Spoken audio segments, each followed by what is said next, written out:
Hello everyone, welcome back to my YouTube channel Mathematics Key to Goals। Last हमने number theory कॉन्ग्रेंसेस का topic discuss किया था। Congruence क्या होते हैं? किन्हीं भी दो इंटीजर्स को अगर मैं कंसीडर करूं a and b, then a is said to be congruent to b modulo m। a जो है उसको हम क्या कहते हैं? कॉन्ग्रेंट होएगा वो b मॉड्यूलो m के। कंडीशन क्या थी? m जो है वो मेरा डिवाइड करता है a माइनस b को, यही कॉन्ग्रेंसी की डेफिनेशन थी। इसी को ही आगे बढ़ाते हुए आज एक रिजल्ट प्रूव करते हैं। हमें क्या दे रखे हैं? If a congruent b then a raise to k जो है that is congruent to b raise to k modulo m। अगर a जो है वो b मॉड्यूलो m की कॉन्ग्रेंट है, देन a और b की मैं कुछ भी पावर कर दूं, a रेज टू k और b raise to k। Condition ये है दोनों तरफ पावर सेम होनी चाहिए। इस केस में भी जो ये कॉन्ग्रेंसी का रिलेशन है ना, इन दोनों के बीच में होल्ड करेगा। वेयर k के ऊपर क्या कंडीशन है? k जो है वो पॉजिटिव इंटीजर होना चाहिए। दैट इज ये 0 हो सकता है, 1 हो सकता है, 2 हो सकता है, कुछ भी हो सकता है, बस ये एक पॉजिटिव इंटीजर होना चाहिए। हमें जो रिजल्ट प्रूव करना है that is a raise to k congruent है b raise to k mod m। यही चीज मुझे प्रूव करनी है, यानी कि मुझे क्या प्रूव करना है? m जो है वो डिवाइड करता है, इसके ऊपर मैं डेफिनेशन अप्लाई करती हूँ कॉन्ग्रेंसी की। m जो है वो डिवाइड करता है a raise to k minus b raise to k। अगर m इसको डिवाइड करता है तो इसका तो यही मतलब बना ना कि a raise to k minus b raise to k is equal to m into में some integer by the definition of divisibility. That means हमें a congruent b modulo m दे रखा था और यहाँ से हमारे को इस पॉइंट पर आना है a raise to k minus b raise to k equals m into में सम इंटीजर। चलते हैं, जो हमें गिवन कंडीशन है ना हम उसी का यूज करते हैं। हमें a जो है वो कॉन्ग्रेंट दे रखा है b मॉड्यूलो m के। अगर a b मॉड्यूलो m के कॉन्ग्रेंट है तो इसका मतलब क्या हुआ कि m जो है वो मेरा डिवाइड करता है a माइनस b को। अगर m मेरा डिवाइड करता है a माइनस b को तो मैं लिख सकती हूँ a minus b is equal to m into में some integer by the definition of divisibility. Further अब मुझे क्या चाहिए था? a raise to k minus b raise to k। इसकी वैल्यू क्या होगी? a minus b into a की power k minus 1 plus a की power k minus 2 into b plus up to so on a की power, यहाँ पर कोई a आएगा और यहाँ पर आएगा b की पावर k माइनस 2 और here it will be b raise to power k minus 1। a के minus b raise to k की वैल्यू ये पड़ी हुई है मेरे पास। a माइनस b जो था उसकी वैल्यू क्या है? m इंटू में सम इंटीजर। यहाँ से a raise to k minus b raise to k is equal to m into t into ये वाली सारी टर्म एज इट इज। और फर्दर इसको मैं लिख सकती हूँ a raise to k minus b raise to k is equal to m into में some t dash.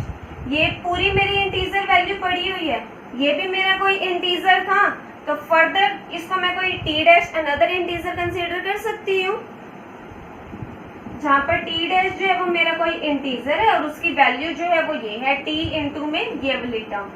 a raise to k minus b raise to k is equal to m into में some integer आ गया। यही condition मुझे लेके आनी थी। यहाँ से क्या फर्दर क्या हमारे पास आता है कि m डिवाइड करता है a raise to k minus b raise to k को। अगर m जो है वो डिवाइड करता है इसको, तो ये तो हमारी कॉन्ग्रेंसी की डेफिनेशन बनी ना, a raise to k congruent है b raise to k mod m के, और यही तो हमें प्रूफ करना था। नेक्स्ट रिजल्ट पर चलते हैं। अब हमें क्या गिवन है? लेट कर रखे fx is equals to cn x raise to power n plus cn minus 1 x raise to power n minus 1 up to so on c1 x की power 1 plus c naught that is उसके साथ x की power 0 पड़ा हुआ है और जिसकी power 0 उसकी वैल्यू 1 होती है। तो ये हमें एक पॉलिनोमियल फंक्शन दे रखा है। अगर आप ध्यान से देखें, ये जो इस तरह से लिखा हुआ है x raise to power n c n, x raise to power n minus 1 c n minus 1 up to so on c naught, तो ये हमारा एक पॉलिनोमियल फंक्शन होता है जहां पर ये जो सारे कोफिशिएंट्स हैं वो इंटीग्रल कोफिशिएंट्स हैं, यानी कि इनकी कोई इंटीजर वैल्यू है। सो अब फर्दर क्या कहा हुआ है, इफ a कॉन्ग्रेंट है b mod m के, अगर a जो है वो b mod m के कॉन्ग्रेंट है, हमें क्या प्रूव करना है, f ऑफ a, यानी कि जब मैं इस a और b के ऊपर f अप्लाई करती हूँ, फंक्शन अप्लाई कर देती हूँ, यानी कि इस जो मुझे fx डिफाइन किया हुआ है ना उसकी डेफिनेशन अप्लाई कर दूं, तो f ऑफ a जो है वो मेरा कॉन्ग्रेंट होएगा f of b mod m के। सो f ऑफ a को कॉन्ग्रेंट प्रूव करने के लिए f of b mod m के, पहले तो मेरे पास f of a and f of b इसी की वैल्यू पड़ी होनी चाहिए ना। मुझे दे रखा है f ऑफ x, अगर मुझे f ऑफ a निकालना है तो इसका मतलब क्या है, x की जगह क्या आ जाएगा, a आ जाएगा। So it will be cn a raise to power n cn minus 1 a raise to power n minus 1 up to so on c1 a की पावर 1 प्लस c नोट। दूसरा मुझे चाहिए f of b, that is x की जगह मैं क्या put करूं, b। So it will be cn bn cn minus 1 b raise to n minus 1 up to so on c1 into b plus c note. यही बनेगा मेरा f of a and f of b। यही हमारी given condition थी, a congruent b mod m, तो हम इसका use करते हैं। अभी हमने एक रिजल्ट किया था कि अगर a जो है वो कॉन्ग्रेंट है b mod m के, then a raise to k जो है वो कॉन्ग्रेंट होएगा b raise to k mod m के, जहां पर k जो होता था वो मेरा कोई पॉजिटिव इंटीजर होता था। यही रिजल्ट हमने अभी किया था, इसी रिजल्ट का अब हम यहाँ पर यूज करते हैं। अब हमें कैसे पता लगेगा कि कहाँ पर कौन सा रिजल्ट अप्लाई करना है, तो यहाँ पर अगर आप देखें f ऑफ a जो है उसमें क्या दे रखा है, a की पावर्स जा रही है, f ऑफ b जो है उसमें भी क्या जा रहा है, b की पावर्स जा रही है। सो दैट सिंपली मीन्स ना कि मुझे कुछ इस तरह का रिलेशन चाहिए। सो a कॉन्ग्रेंट है b mod m के, सो यहाँ से मैं लिख सकती हूँ कि a raise to k congruent होएगा b raise to k mod m के, जहां पर k जो है मेरा कोई पॉजिटिव इंटीजर है, दैट इज k की वैल्यू जो है वो 0 1 2 अप टू सो ऑन कुछ भी हो सकती है, और हमारे केस में ये n तक जा रहा है तो n तक। फर्दर मुझे क्या चाहिए, जो a की पावर यहाँ पड़ी है c के साथ यहाँ पर वही नंबर पड़ा हुआ है। अगर यहाँ a की पावर 1 है तो यहाँ c 1 है, अगर यहाँ a की पावर 2 है तो यहाँ c 2 है। तो मैं दोनों तरफ अगर, यानी कि यहाँ मेरा a raise to power k और यहाँ b रेज टू k है, तो a रेज टू k इसके साथ मेरा क्या पड़ा होगा, c k, और b रेज टू k इसके साथ मेरा क्या पड़ा होगा, c k। तो मल्टीप्लाई कर देते हैं दोनों साइड्स बाय c k। जैसे ही हम मल्टीप्लाई करेंगे तो ये बन जाएगा c k a k congruent है c k b k mod m के। ये चीज बन गई, जहां पर k जो है वो मेरा 0 1 2 अप टू सोन। अगर मैं अब यहाँ पर k की वैल्यू पुट करती हूँ, ठीक है, putting the value of k, positive integer था 0 1 2 अप टू हमारा जाएगा n तक as per the given question. So 0 to n put करते हैं तो यहाँ से हमारे पास क्या आ जाएगा, c नोट a की पावर 0 कॉन्ग्रेंट है c नोट b की पावर 0 mod m। 1 पुट करेंगे तो c1 a की पावर 1 कॉन्ग्रेंट c1 b की power 1 mod m up to सोन। इस तरह से जब हम चलेंगे तो लास्ट हमने क्या पुट करना है, इसकी वैल्यू n पुट करनी है।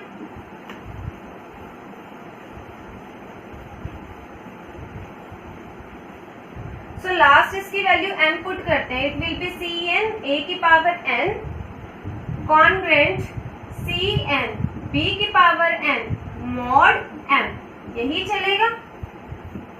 जो मुझे प्रूफ करना था उसमें क्या चीज चाहिए थी, f of a congruent f of b, right. So f of a जो था वो मेरा कुछ इस तरह से था, x की जगह a जा रहा था, और f ऑफ b जो था x की जगह बस b पड़ा हुआ था, और ये सारे टर्म्स मेरी एडिशन में थी।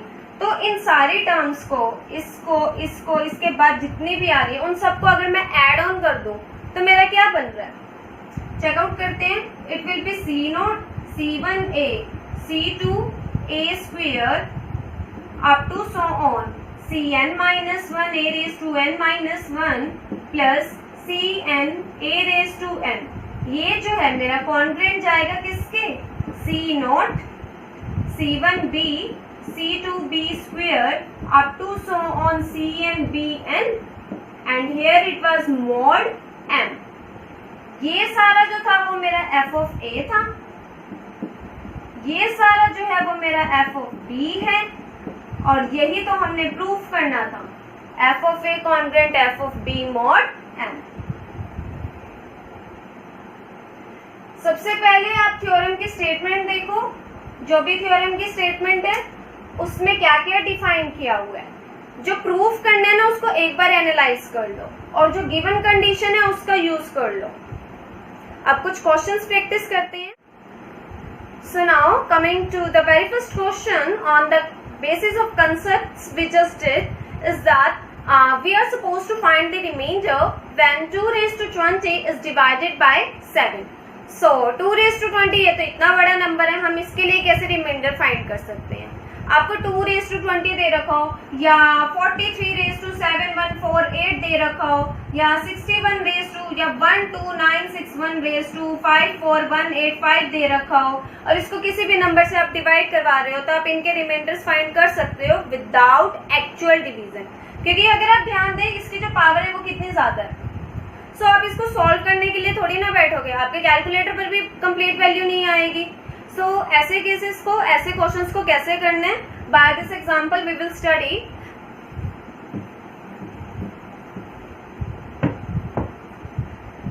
सबसे पहला रिजल्ट जो हमने कन्ग्रेंसेस में किया था ना वो ये था कि कोई भी इंटीजर a जो है ना वो अपने रिमाइंडर की कॉन्ग्रेंट होता है।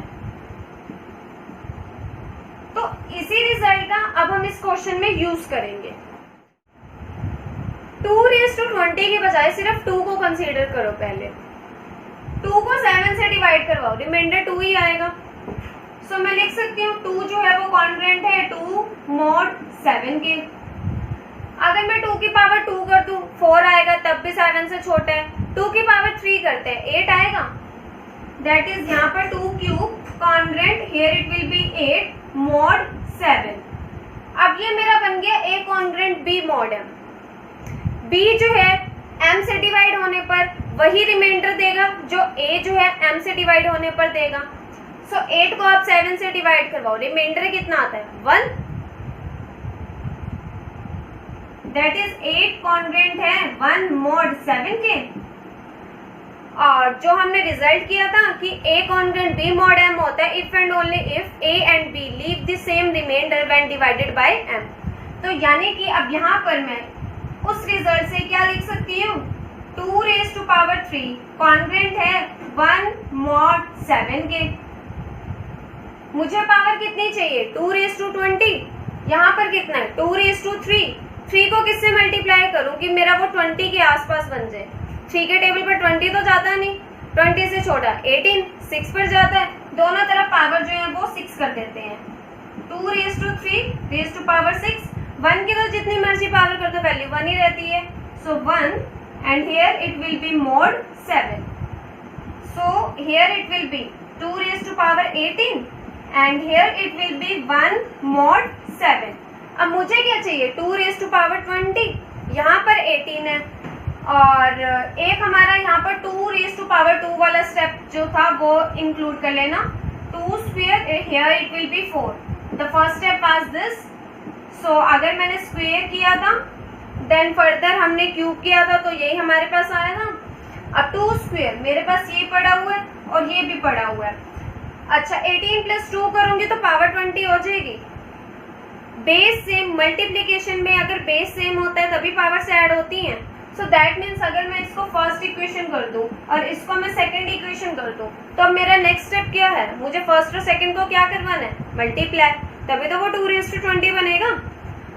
So from here it will B 2 raised to 20 congruent, यहाँ 1 है यहाँ 4 है, here it will B 4 and here it will be mod 7.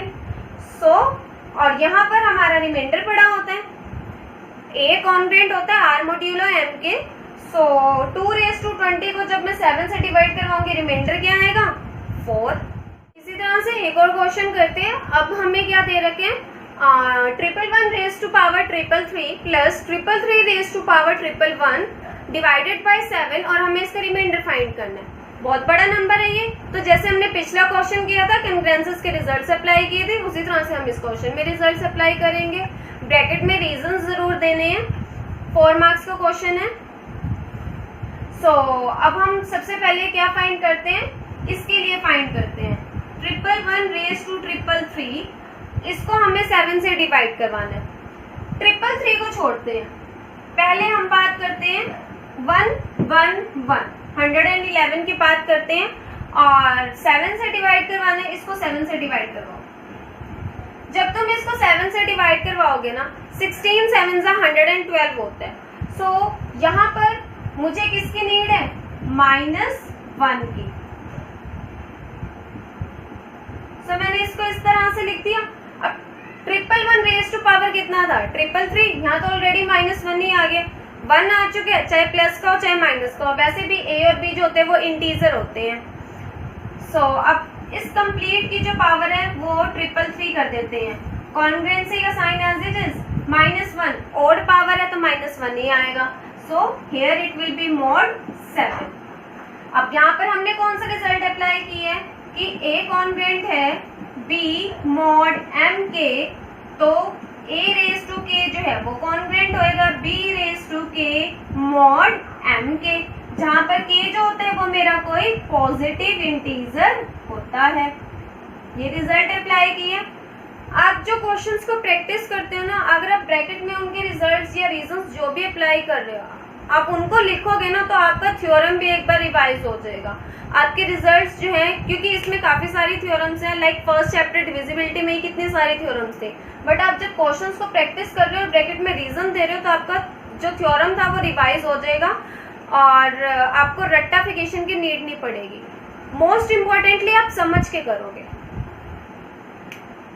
Next मुझे क्या चाहिए 333 रेज टू पावर 111. 111 को छोड़ते हैं 333 की बात करते हैं. डिवाइड करवाना है 7 से, इसको 7 से डिवाइड करवाते हैं. सो हमने जब इसको 7 से डिवाइड करवाया रिमाइंडर जो है वो कितना आ गया 4. एंड यहाँ से अब मैं क्या लिख सकती हूँ 333 कॉन्ग्रुएंट है 4 mod 7 के. अब ये कहाँ से लिखा है मैंने, रिजल्ट हमने यहाँ पर कौन से अप्लाई किए हैं कि कोई भी इंटीजर a जो होता है वो कॉन्ग्रुएंट होता है अपने रिमाइंडर के. सो हमारे पास क्या आ चुका है, इसको इक्वेशन 1 कर देते हैं और यहाँ पर हमारे पास आया है 333 कॉन्ग्रुएंट है 4 mod 7 के. मुझे पावर चाहिए थी 111. हम क्या कोशिश करेंगे यहाँ 1 बनाने की. 7 के टेबल में 1 कहाँ बन सकता है, अगर यहाँ पर 4 पड़ा हुआ है. 4 की पावर 3 करते हैं 64 और 64 को 7 से डिवाइड करवाते हैं तो 1 रिमाइंडर आएगा. सो दैट मीन्स अब मुझे यहाँ पर कितनी पावर करनी है 3 रेज टू पावर 3. कॉन्ग्रुएंट यहाँ पर 64 बनेगा. Here it will be mod 7. अब अभी तो मेरा ये a congruent b mod m बना है. b कॉन्ग्रुएंट होएगा r mod m के. दैट इज यहाँ पर मेरा इस तरह से पड़ा है a कॉन्ग्रुएंट है मेरा b mod m के, b जो है वो मेरा कॉन्ग्रुएंट होएगा r mod m के. सो यहाँ से मैं लिख सकती हूँ a जो है वो मेरा कॉन्ग्रुएंट होएगा r mod m के. इस नंबर को इससे डिवाइड करना जो है वो डिफिकल्ट है, बट 64 को 7 से करना इजी है. सो यहाँ पर जितने भी हम क्वेश्चंस कर रहे हैं, लाइक पिछले क्वेश्चन में हमने 2⁻20 वाले को 1 पर रिड्यूस किया था पहले, और इस क्वेश्चन में भी पहले यहाँ -1 और फिर से अब यहाँ पर 1 पर किया है. तो क्या हमने अप्लाई किया, a कॉन्ग्रुएंट है b मॉड्यूलो m के और b कॉन्ग्रुएंट होगा r मॉड्यूलो m के. सो a जो है वो कॉन्ग्रुएंट होएगा r मॉड्यूलो m के, क्योंकि ये वाली कंडीशन मेरी तभी होल्ड होएगी if and only if a and b leave the same remainder when divided by m. So यहाँ पर नेक्स्ट चलते हैं. दैट इज अब मैं नेक्स्ट स्टेप में इस 64 की मुझे जो है पावर कितनी चाहिए, 111। यहाँ पर क्या पड़ा है, 3। सो चेक करके देखते हैं, 111 को चेक करते हैं, इसके डिजिट्स का सम जो है वो डिविजिबल बाय 3 है। So that means 3 into something करने पर मेरे पास 111 आ रहा है। So the number is 37। 3 को जब मैं 37 से मल्टीप्लाई करूंगी तो 111 आ जाएगा। अब यहाँ पर मेरे पास 333 रेज टू पावर 3 पड़ा हुआ है। सो दोनों तरफ अब मैं पावर कितनी कर दूंगी, 37।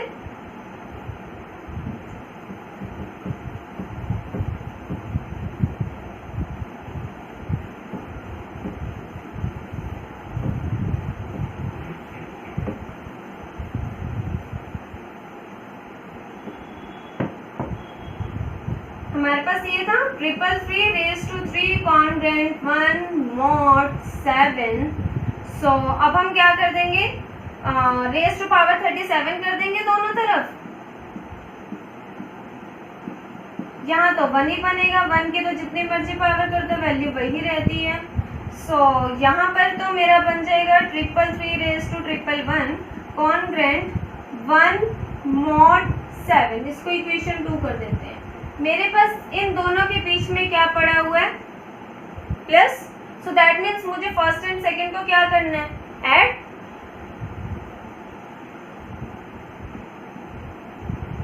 जब हम इनको ऐड करेंगे तो हमारे पास इस तरह से बनेगा 111 raise to 333 plus here it will be 333 raise to 111 congruent. यहाँ -1 है, यहाँ 1 है, ऐड ऑन करोगे 0 बनेगा, 0 mod 7। सो दैट मीन्स जब आप इस इतने बड़े नंबर को 7 से डिवाइड करवाओगे, रिमाइंडर कितना आ रहा है, 0। That's all for today. Next video में हम इसी तरह से कुछ और क्वेश्चंस करेंगे। सो उससे पहले आपको कन्वेंसी के जितने भी रिजल्ट्स हैं, मे बी 9 रिजल्ट्स करवाए गए हैं, तो वो 9 रिजल्ट्स आपको अच्छे से आने चाहिए। तो तभी आप इन क्वेश्चंस को करोगे, आपका इन क्वेश्चंस में फ्लो बनेगा, इंटरेस्ट बनेगा। अगर आपको रिजल्ट ही नहीं पता होगा कि इस स्टेप में क्या रिजल्ट लगा है, तो आप नेक्स्ट क्वेश्चन कैसे अटेम्प्ट करोगे। सो दैट्स वाई पिछले जितने भी रिजल्ट्स हैं उनको एक बार रिवाइज कर लेना, और उसके बाद ही फिर हम कल नेक्स्ट वीडियो में फर्दर इसी तरह के क्वेश्चंस जो है वो डिस्कस करेंगे, कन्ग्रेंसेस के टॉपिक को डिस्कस करेंगे। आई होप आपको आज का डिविजिबिलिटी का कंसेप्ट जो था कन्ग्रेंसेस का वो समझ आया। So guys please like this video and share it with your friends as much as you can, and those who haven't subscribed the channel yet, please subscribe it for the latest updates, and thank you for watching this video. Stay tuned.